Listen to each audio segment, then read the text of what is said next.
Good morning, Bucknutters. It is Thursday, February the 15th. I am Dan Rubin. This is the Bucknuts Morning 5 and change. Got a great show for you today, as I'm trying to clear my throat here post-Valentine's Day. Bill Kurelic, Mark Porter coming up. First, a note from our sponsor, Joy Mode. I think I speak for most men when I say we want to have better sex. Coming after Valentine's Day, who knows?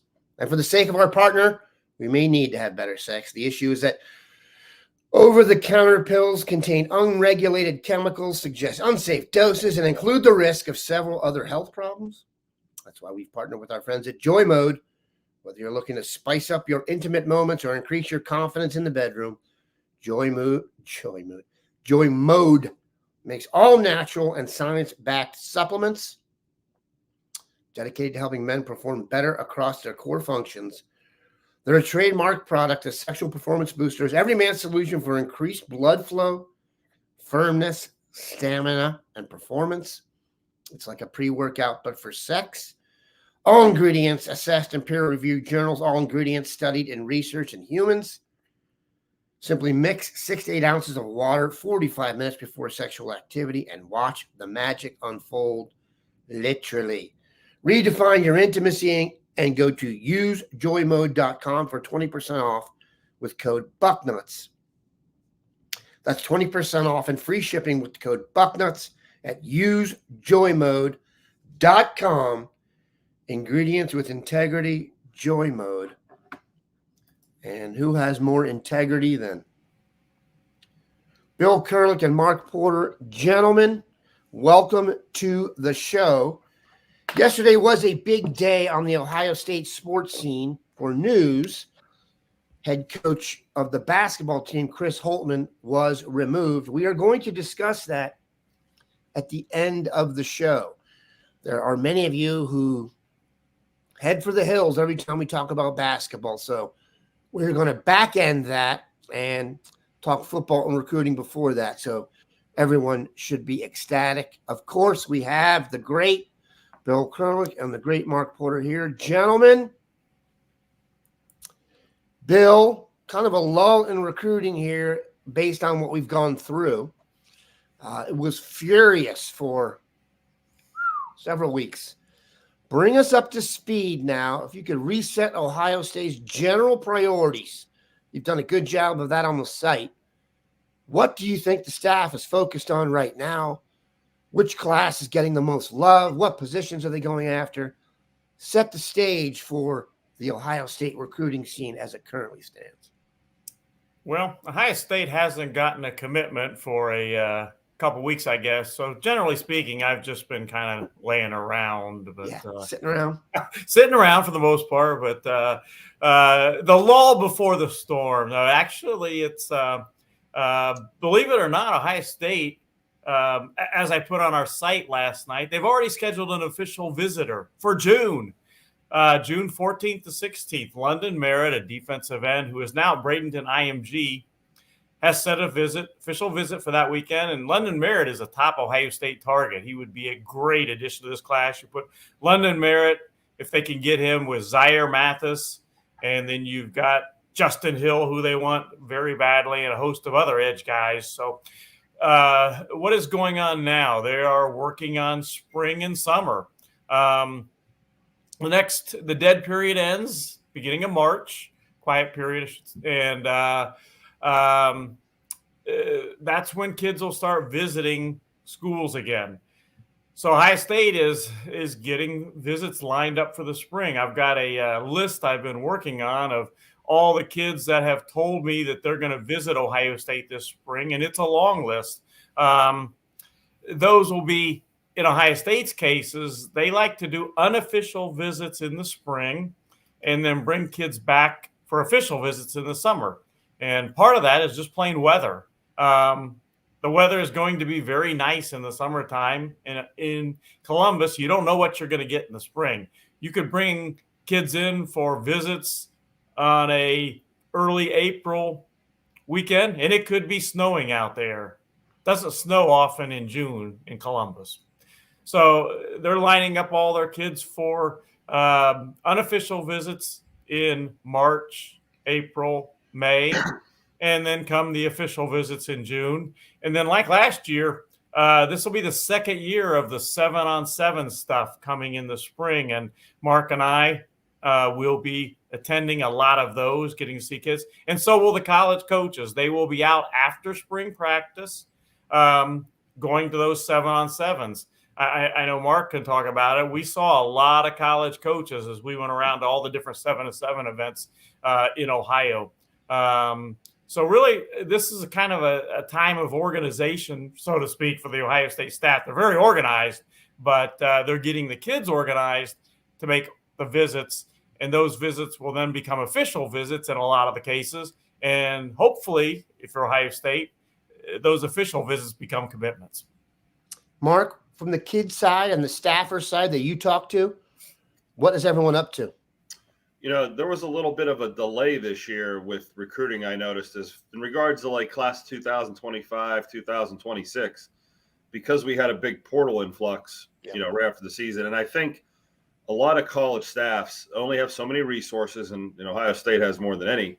But when you get 1,500 kids one day dumping into a portal or over a week, someone's got to pour through all that. And that wasn't something they did in the last couple of years. This is a new problem. So the staffs, I think, were inundated with that, which pushes off 2025.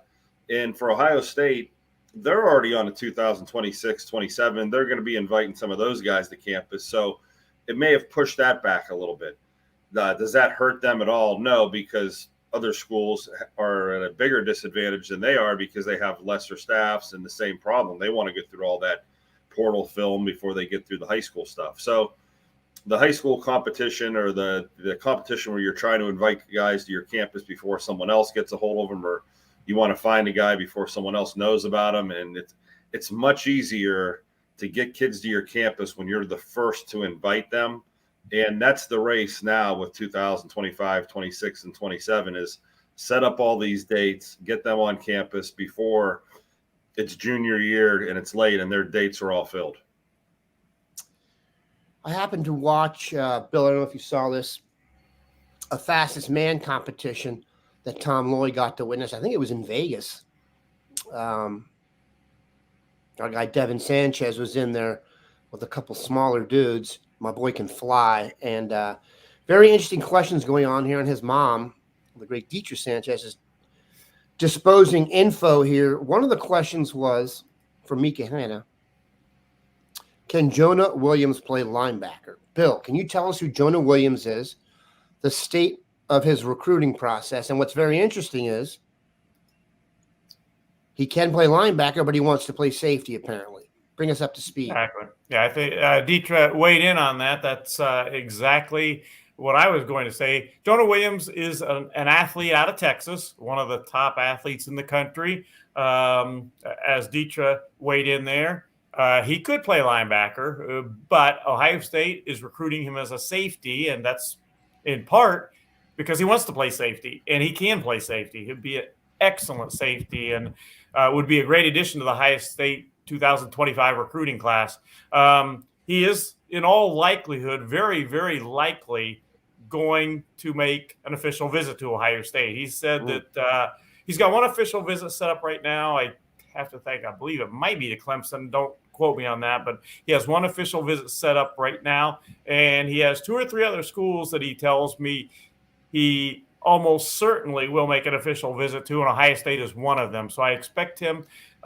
He was going to get back here a couple times this winter, but it didn't work out. He's also a basketball player, a baseball player, just a great athlete. That makes it tough to, and as Daniel Sanchez said, baseball too, as I mentioned. That makes it tough, though, when you're playing basketball to get visits in right now. But he wants to get back in the spring, unofficial visit. I think he will. And then, like I said, I expect him to make an official visit in the summer, and Ohio State is absolutely in the running. Go ahead, Mark. Peeked at his video. He's a safety. 6'3", 195, and when he turns on the jets, he's all safety. I mean, he could grow into a linebacker, but when as that first question came in there about linebacker, I'm like, oh, this is a kid who is not that fast and doesn't want to be told he's going to have to move. No, that was the cynical Mark Porter interpreting someone's conversation. The scout's eyes watching him. He's safety, and he's got the speed for sure. And that would transition to another safety we may be talking about later on. That would also transfer into center field. And if you can play baseball and be a top draft pick, I'm not saying you should choose baseball over football. It's a much longer shot the way it's set up, but it's a lot better on your body. And good baseball players get paid untold sums of money. That's all guaranteed. Keep in mind, the NFL, you get your signing bonus, and then you better freaking stay healthy and produce. Otherwise, they're going to cut you. So, I don't know. I always was impressed with the defensive tackle that we have from Mississippi taking cuts. Was the most unbelievable thing we've ever seen. I can't remember his name. Tywone Malone. Tywone Malone, and I blame that on my server at dinner last night, bringing too many drinks. That's not my fault. But we love having everyone else in here. Bill, here's what I want to talk about. And here's what I feel is developing, and I can kind of feel the questions coming every time they're brought up. Ohio State has a commitment in the class of 2025 from defensive back Blake Woodby out of St. Francis in Baltimore. Tremendous school, tremendous football school. Basically replaced Gilman in Baltimore as the main spot for elite football players. They've got Devin Sanchez and they've got Naeem Offord. That's 3 elite corners, and we're still talking about Fahim Delane at safety, Dorian Brew, Trey McNutt, and there's other names coming up. Is there going to be enough room at the end, Bill?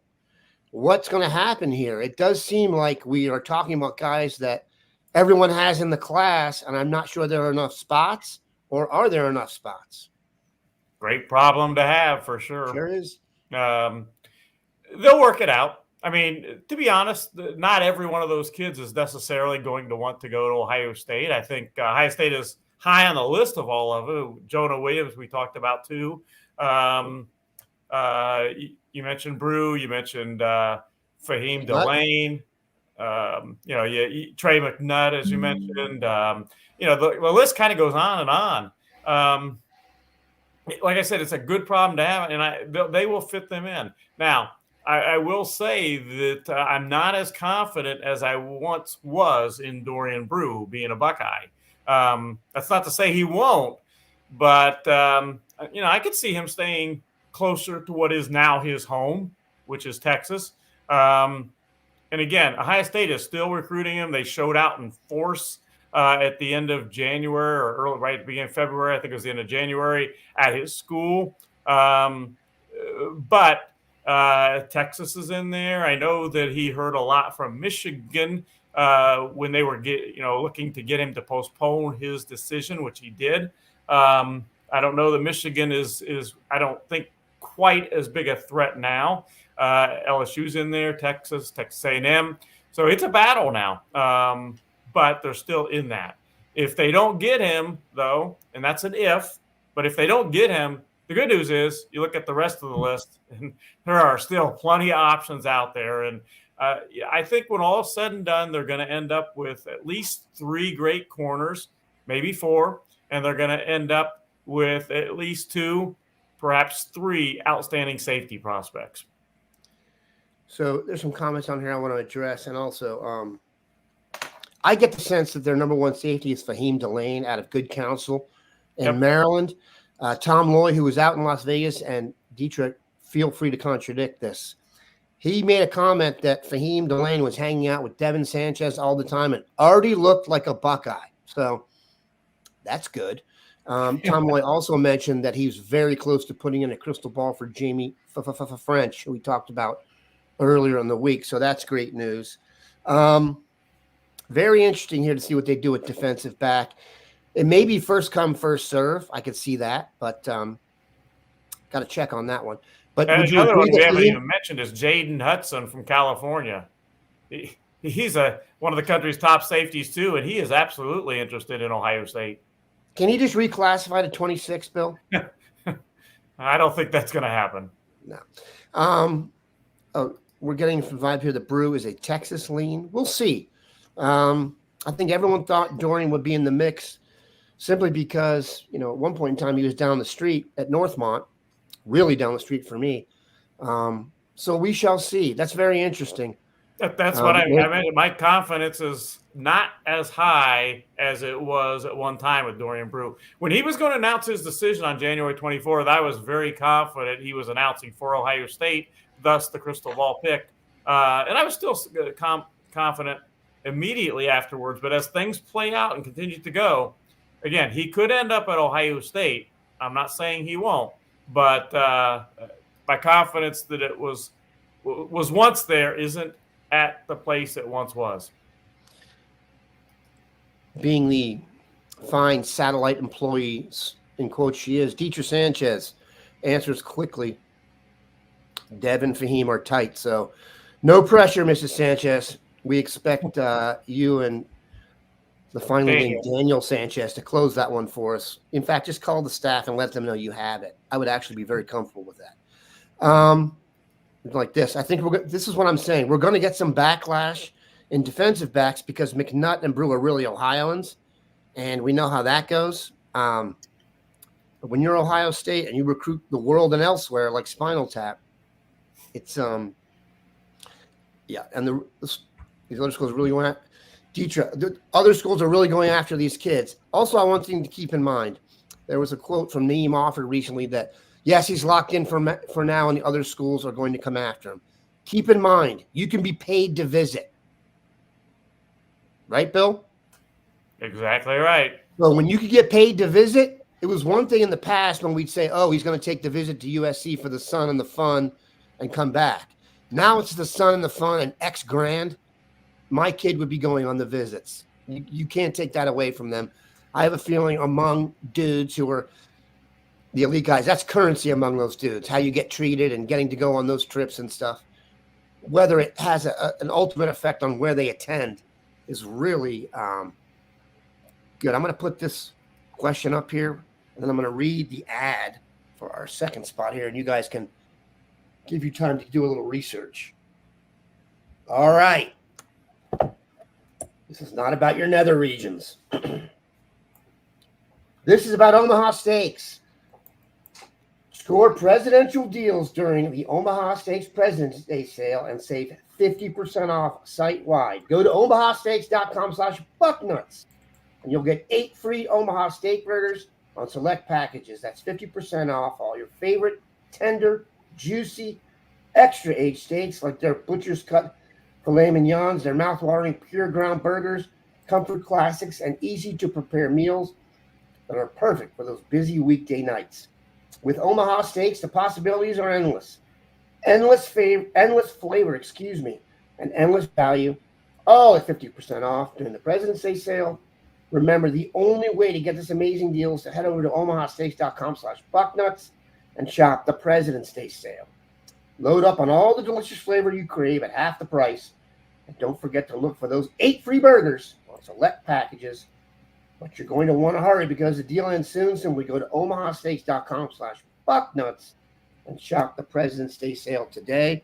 The question from the best damn pod in the land.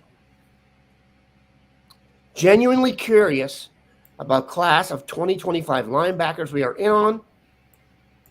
Love all the wide receivers and DBs, but I'd like to see some linebackers. Bill, maybe some general names, and then Mark, your vibes. Well, I would start with saying the potential is there for Ohio State to land a great group of linebackers. But, potential. It doesn't always happen. I'm just saying the potential is there. They've got a really good start. Eli Lee is already committed. And I know Mark has seen him in person. I've seen him in person, and I like him a lot. I think I believe he's still a 3-star right now, but he'll be a 4-star guy. At least I will predict he will be. He is more of a middle linebacker type. So that's a great start. Justin Hill would be a great addition. He's being recruited for the jack position, which is a combination linebacker defensive end. I like where Ohio State stands with him. That would be two linebackers, quote, or jack position. Tarvos Alford, he is going to announce his decision at the end of March. Right now, Ohio State, I think, is in a good position. I haven't crystal balled him yet, but I like where Ohio State stands with him right now. They got to beat the Florida schools, for instance, but I like where Ohio State stands with Tarvos Alford. If they have Eli Lee, Justin Hill, and TJ Alford, that's a great trio, in my opinion. Riley Pettijohn, he is from down your way, Deetra, of course. He is from the state of Texas. He announced his top 6 yesterday. Ohio State was in that top 6. Having said that, I think that he is more likely at this point to end up at Texas than he is Ohio State. Nasir Wyatt has Ohio State as his top choices, but I don't think – I would not put Ohio State as a lean or the leader at this point for him. That's going to take a little work. Madden Faramo in California, very good prospect, great prospect. He was here with his parents. In fact, I chatted with them when he was at Ohio State in June. They're definitely interested in Ohio State. I expect him to make an official visit. So that's another one. Those are kind of a quick rundown of top guys at Ohio State. Any one of those guys would be great additions to this class. As you see on the screen there, teacher says, "We need those steaks, Daniel." She don't mean me. It means the real Daniel. So let's get on that, my friend.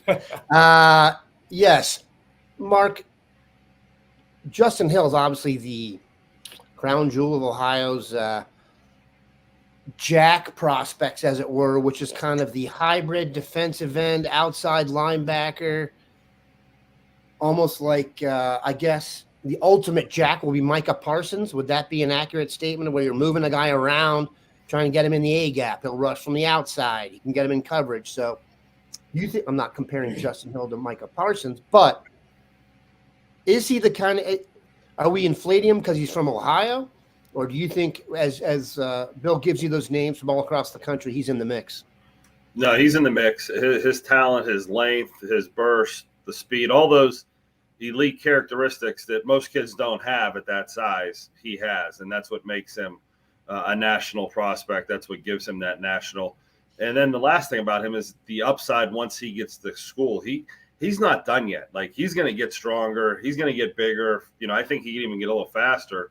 Well, those are all, you know, I guess key traits to bring to college if you want to be a 5-star, 4-star, where there is meat left on your bone.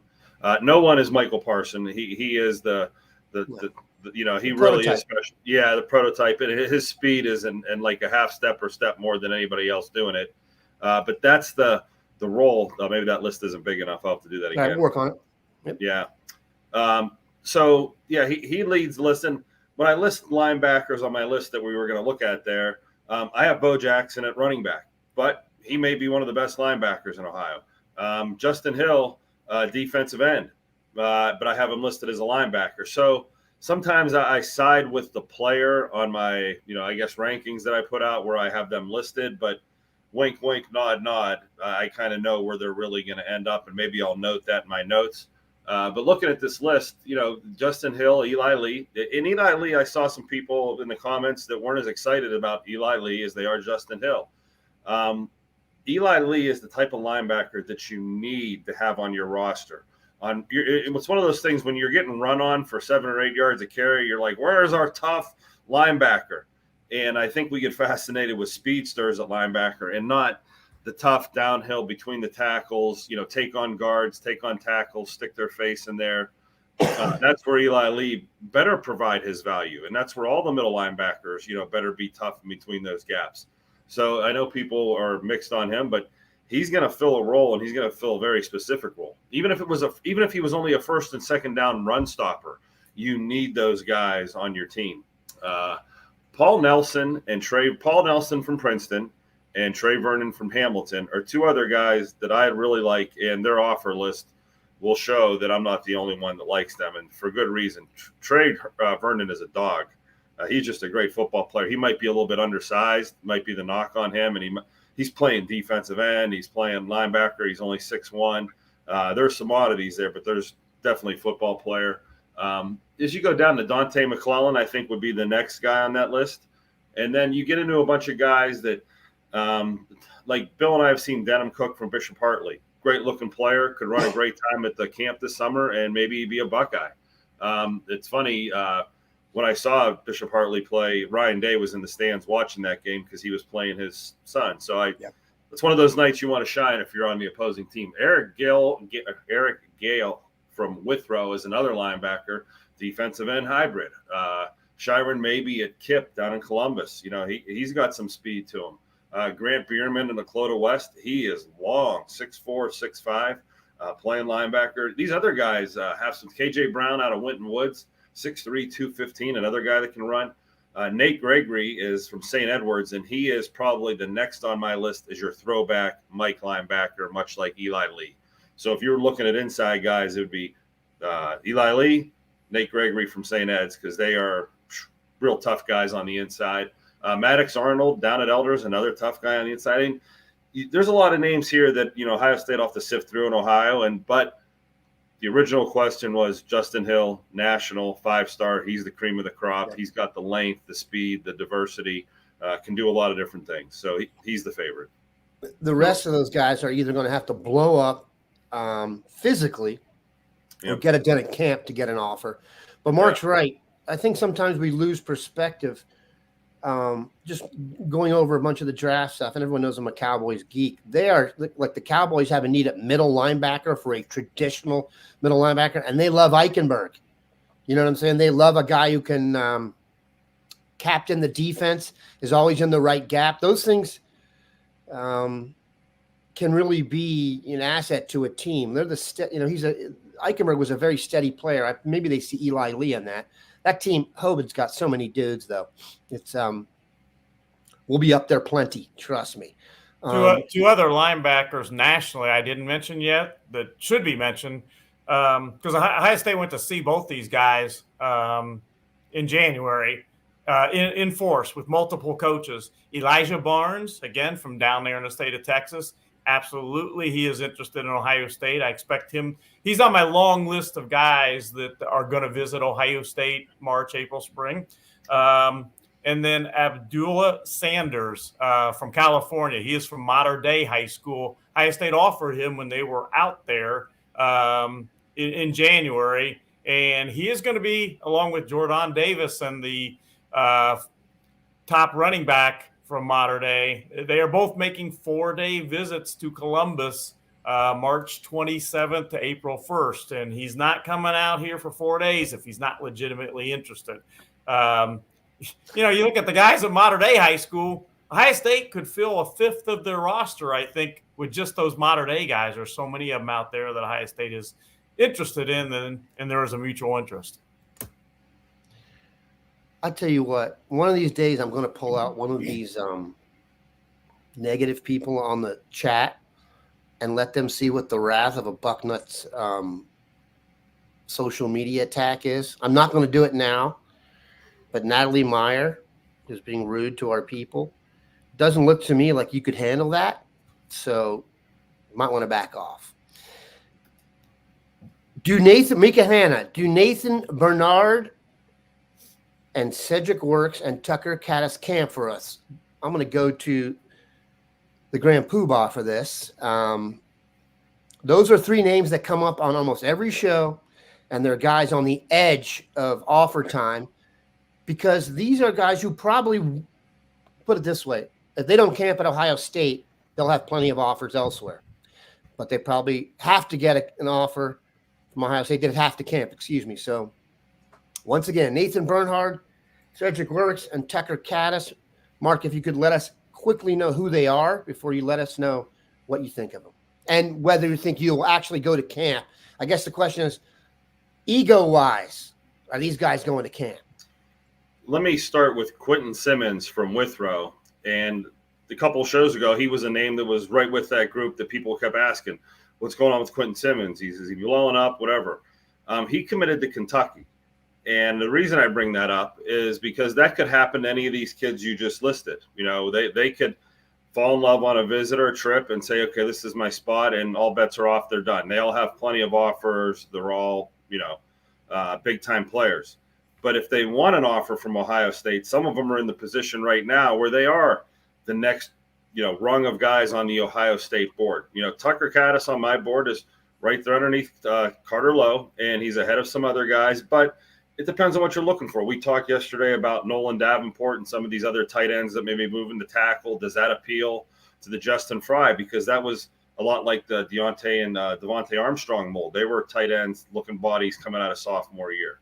So, that factors in for Tucker Caddis. Will he commit somewhere else, or will he say, this is my dream school? I haven't asked him. That's why I'm kind of avoiding, do I know for sure? But that's the situation. With the other guys, Bernard is younger. He's at 2026. So he has an extra year. He camped at Ohio State last year. Will he think that's enough? That, hey, I went there and showed them what I got. They know who I am. And like you're saying, some of these kids think it's time for me to go give someone else a chance to see me this summer. You got your chance. Or when he was there last year was the thing, hey, come back next year a little better, and you might be one of the dudes. So, is there Ohio State in his blood? We'll leave Bill for that when he does the story with Bernard. And who was the other one? Oh, the Cedric Works. Same thing. I have him just, he's not in my linebacker rankings. I put him in the defensive end, but he's one of my top defensive ends. Again, he might want to go show his stuff if he's Ohio through and through and camp there. But right now, unless Ohio State starts getting commitments or kids start committing elsewhere, that would move those guys up the board. And then they may have film good enough to get an offer without camping. I think, Cedric Works certainly does. He puts his hat on everybody. I don't know if a 40 time would make or break him, but, that's usually what the camps try to whittle out of these guys. I'll tell you this about Cedric Works, and I've said it on here before. He's going to be a bigger dude when he gets older. I know his family a little bit, and I think it was Mike Vrabel who said, look at the pops. He's going to be a defensive lineman for sure. Bill, any thoughts on that? Well, in the case of Bernard, I talked to him just, last week, I think it was, maybe this past weekend, last week. If Ohio State, is strong, if their interest is strong enough, he's going to get back to Ohio State in the spring, summer, whatever. It'll just really depend on how strong Ohio State's interest is in him, and if it's there, he'll get back. And then Mark talked more about Works and who was the Tucker Caddis? So I'll leave it at that for the ones that were asked about. Yeah, I think if you were going to talk about a guy in that group that I would expect to maybe end up at Ohio State, I'll go with Works. I just think the potential is there. I've watched him play basketball recently. He Northmont just won he's basically their center, their rim protector, and they just beat Kettering Alter, who was definitely favored to them, and he went up against a 6'9" guy and swatted him like 3 times. So he's a tough kid and great athleticism. But like I said, I think he's going to be able to – I wouldn't be surprised if Cedric Works was in the 275, 280. He almost seems to me like he's going to be the perfect 3-4 defensive end ultimately, but I digress. I'm going to answer one more football question. I'm going to let Mark go, and then Bill and I are going to have a little quick hoops discussion. This is a football school when the basketball coach gets fired and you put the basketball coach discussion at the end, and there have been no comments in the chat about it. But I digress. There was a question about Fahim Delane. We talked about him earlier. Fahim Delane is a safety out of Good Counsel High School in Olney, Maryland. They play in the WCAC. That's Gonzaga, DeMatha, Olu Fashanu, and Caleb Williams played at Gonzaga, for that matter. Sounds like he's Oregon or Ohio State. His brother does play at Virginia Tech. That doesn't mean as much when you're from the DMV. Virginia Tech recruits the DMV heavily, the WCAC especially. So that's not – I don't want to take a shot at Virginia Tech. When you're in the DMV, Virginia Tech is not going to Ohio State or Alabama, and guys from the DMV do that. They go to Alabama. The Chase Youngs of the world come to Ohio State. So Tom Loy was out in Vegas and said he was very close to putting in a crystal ball for Fahim Delane to go to Ohio State. So I will wait on that. Mark, thank you very much for your performance. I'm not going to make you – go ahead. Let's try that video for a second and see if we can get a few plays. This one? Yeah, Which one? The Fahim Delane. It has the Ohio State logo down there. Okay, remove the other ones then. Okay. There you go. Okay. So just to preview this for the premium guys, we'll give you like a 30-second. Time out. I don't want to interrupt Mark. Fahim Delane is the guy we're working on now, so he's going to be the next review. So go ahead, Mark. When I'm breaking these down, just to give you a little insight, I went with 3 special teams plays right out of the box for him. It's not too often you see a 6'2.5", 195-pound guy that can return kicks like this. And then what was so cool is the next special teams play, he's going to block off the edge an extra point. So you see the burst of a 6'2.5" kid who's 200 pounds. And then you're going to see him cover kicks where he's a demon down there. Talk about just a special teams player. He checks all those boxes right there. But, you know, you're saying this kid's going to come in as a safety. Lord. Yeah. Look at him in the box with that speed now. And he's blitzing from 3-4 yards off the ball, and he's getting up in the backfield almost at the handoff on a lot of these where, you know, you could see what people say, wow, this kid could be a linebacker. No, these are just some of his rolled up in the box clips. And, you know, if we let this film play, we're going to see him play corner. We're going to see him play over the top deep safety. Talk about a safety that you said that might be their top priority.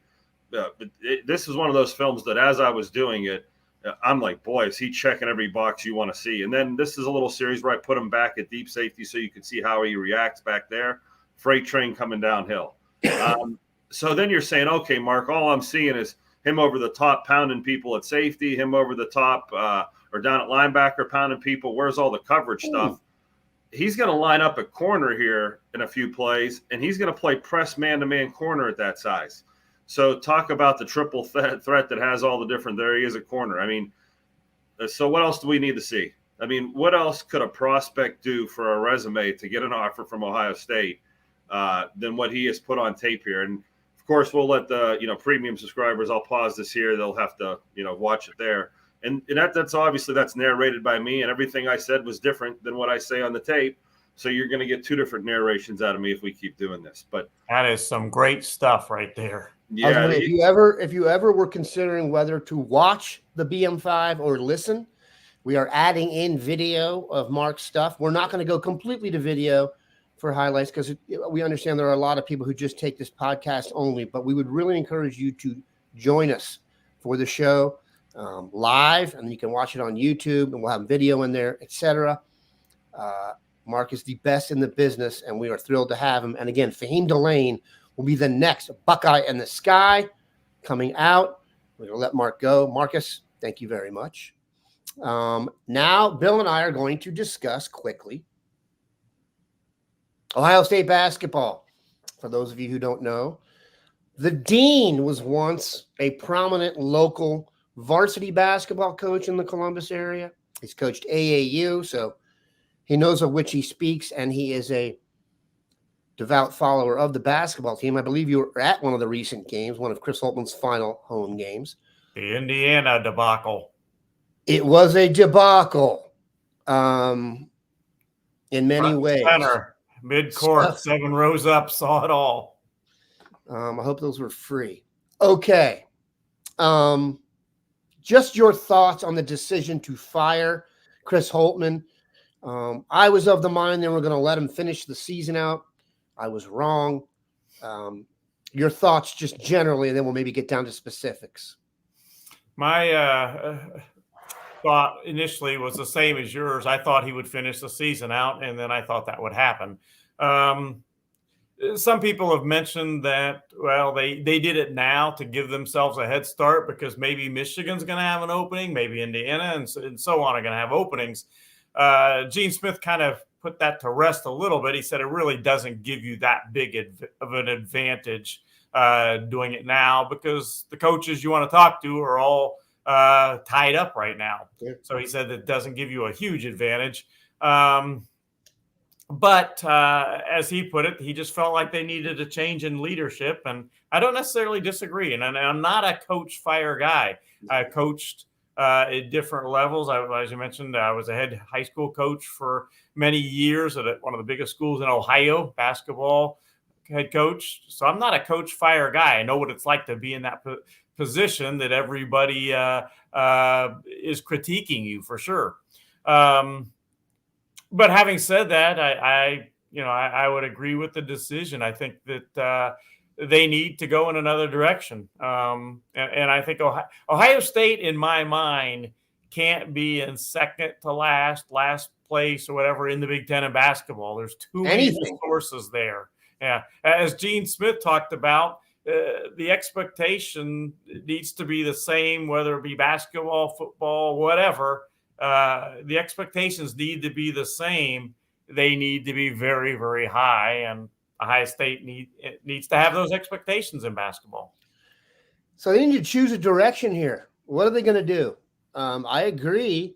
If they want to be competitive, not just in the Big Ten, but on a national scale, you have to have the name, image, and likeness for basketball running. Maybe not as fervently as football, but you can't apply the same expectations as has been brought up here and not give them the same resources. So the question is this: are they going to go after a coach, and are they going to change? I don't get the sense that Ohio State has been in the one and done purposely game, and that they're not really going, like Darren Peterson is an Ohioan. They haven't even gone after him, but he's a lottery pick. You know what I'm saying? So what happens is they get guys like Bryce Sensabaugh and Malachi Branham come here, and there's a vacuum, and those guys are so good as freshmen that they bail. So which is it? Are they going to get a guy to build a long-term program, or are they going to get a guy that is really the 52 pickup, heavy recruiter type? What do you think would work best here, Bill? Because recruiting, there's no point in sitting back and complaining about the system now. That's a separate discussion. Should it be the way it is with NIL and stuff? We could talk about that forever. But that is how it is. The football team seemed to have had I don't want to say a come to Jesus moment, but good Lord, I've talked about this. If you would have told someone what they've done for the football team since the end of the season, you would have been committed. It would have been too good. It would have sounded like you're playing one of those video games where you're in GM mode and you're like, I'm going to trade CJ Stroud for my backup quarterback. Not going to happen. What do you think they should do? What is the best course of action? Go full mercenary or try and build long-term? I'm just not sure that's possible. I tend to think it is possible. I was going to say two things can be true at the same time. I think that they can hire someone, hopefully, to build the program long-term. When Gary Williams was at Ohio State, and this goes back a lot of years, but I was full-fledged into my coaching career at that point. I knew what was going on at Ohio State a lot. He came to Ohio State and he did a good job, but you knew he always wanted to go back to Maryland. It wasn't his goal to be at Ohio State for 20 years. He wanted to get to Maryland, and he did get back there. So I think you can find somebody that wants to be at Ohio State, not for a few years, 4 or 5, 6 years, but more long-term. But they can also, because of the transfer portal, and you mentioned it, Dan, if you put your resources there, you can regroup quickly. And in basketball, it's not like football. You don't need to regroup necessarily with 10 to 15 guys. If you get the right couple of guys, you can regroup quickly in basketball, but you better put the resources in, because those guys aren't necessarily going to come for free or even cheap. So I think they can find the guy that can build the program long-term, but I think he can have a pretty quick impact if you put the resources into the program and you got the right guy going out and getting the talent. The resources are definitely key. The Gary Williams example is an interesting one. I've told you guys this. I'm DMV original, so I got a chance to cover Gary in his heyday. And he does a podcast now called the DC Coaches Basketball Show. You have to be such a hoops geek like me to know that even exists. But he said on the show last week, I love Maryland. Ohio State was a better job than Maryland. He talks about what he had to go through at Maryland, and he talks about, like, he doesn't regret leaving because Maryland was his alma mater. He's a New Jersey guy, East Coast guy. But he speaks in such glowing terms about the Ohio State job then and its potential for now that and Gary Williams, if anyone knows, not much avoidance of the truth when he speaks. he kind of lays it out there for you clean. So he would have no reason to say that about Ohio State. He didn't say it was a sleeping giant, but he was of the mind that the right coach, because it was discussed as Holtmann was struggling, even though he wasn't officially gone yet, would have a real chance to be excellent. All right. Matt Norlander, who works for CBS, Paramount, and with Gary Parrish, by the way, if you want to watch their college basketball podcast, is tremendous. It's excellent. Those two guys are really on it. He has his 5 candidates for potential Ohio State replacement targets. Now, we're early in the mix here, so other names could definitely emerge, but Dusty May, Florida Atlantic, Greg McDermott, Creighton, Lamont Paris, South Carolina, Sean Miller Xavier, and my personal choice, Nate Oates from Alabama. Bill, if those 5 came to you and said, we all want to be Ohio State coach and the dean gets to make the call, who would it be? Well, I don't think I like Dermott a lot, but I don't think that's going to happen. You know, we've gone through that once already. Yes. He was a top candidate previously, and it didn't happen. I don't think it's going to happen again. I like your guy, Dan, but I would not mind them getting the young Midwest guy, Dusty May. I think he's got tremendous potential, and I think he's can be a pretty charismatic guy that can go out and recruit. And I think if you give him the resources, I would tend to like to see what he would do at Ohio State. Why is Thad Matta on the list? Now, he was not on Matt Norlander's list, but I've seen him on. I've seen him on lists for Ohio State. He's on the list. I can guarantee you that. Keep this in mind. I'm just trying to say this in a diplomatic fashion. Yes, this decision comes down to the athletic department, but they're not going to choose somebody that the NIL people, those who give money to NIL, have not basically signed off on. There would be no reason now to hire somebody who doesn't motivate those with big checkbooks. Otherwise, you're kind of wasting your time. I've heard people complain about Nate Oates and the issue with Brandon Miller. I get that. Nate Oates wants to win wherever he goes. He's not going to be limited. He's from the Midwest. I happened to meet him when he was the head coach at Romulus High School in suburban Detroit. So I know people, there are some coaches that are squeaky clean. There aren't many. Okay. If you really knew what went on in basketball recruiting, or what Bill could tell you about really goes on in football recruiting, I don't know, we'd have to hire Bill. Okay. So I can tell you about the basketball too, from back when I was coaching and in AAU. It is crazy. And it's crazier now than it was then. I covered AAU in Washington, D.C. for like 8 years, and burning the candle. It was the easiest place to break stories ever, because every coach would turn in the other coach. Football coaches have some kind of they don't do that as much. Basketball coaches, you lose a game, you can strike while the iron is hot. That guy will tell you anything. I see the name Chris Jent up here. I've seen Scooney Penn. Bill, are you married to the idea that the coach has to have some type of deep Midwest or Ohio State ties? Give me the best coach. Agreed. And you brought up Oates. He does have Midwest ties, not Ohio State ties necessarily, but Midwest ties. But I just want the guy that can get the program where it really should be. Here's one of the reasons I want Oates.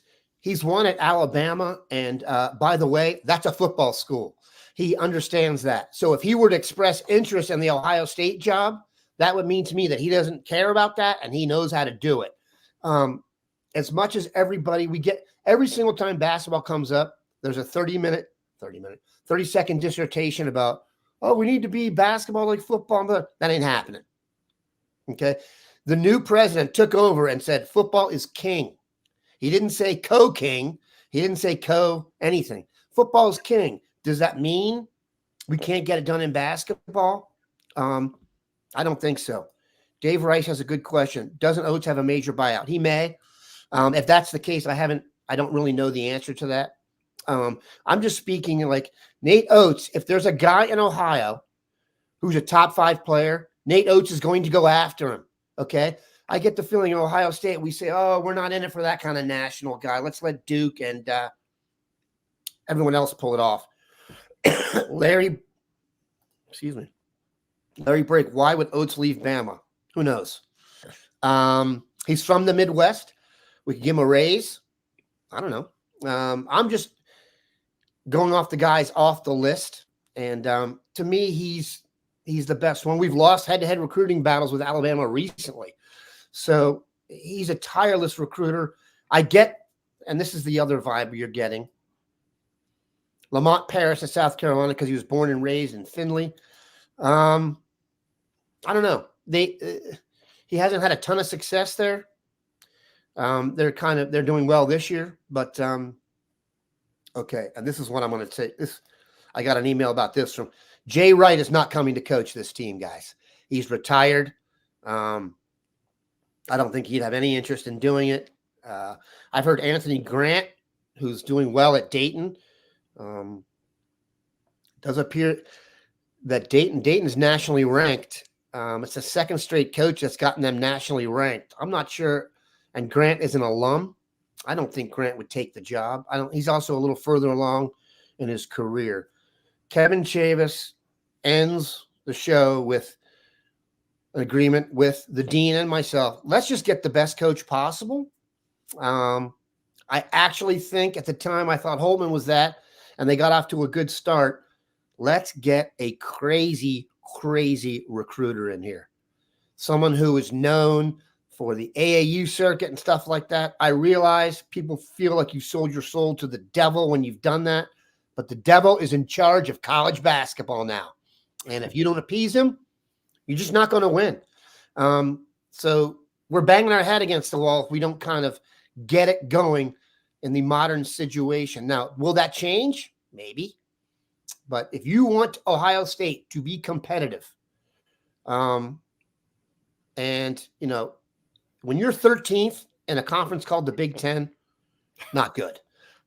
Let's just be honest about that. Tommy Amaker, I would love personally, because when I was in the 5th grade, he handed me the first basketball trophy I ever got, but I don't think he'll be here. He's very happy at Harvard, and his wife is a tremendous professor there. So 52 minutes. We didn't even charge you for the last 12. That's free basketball content from the dean.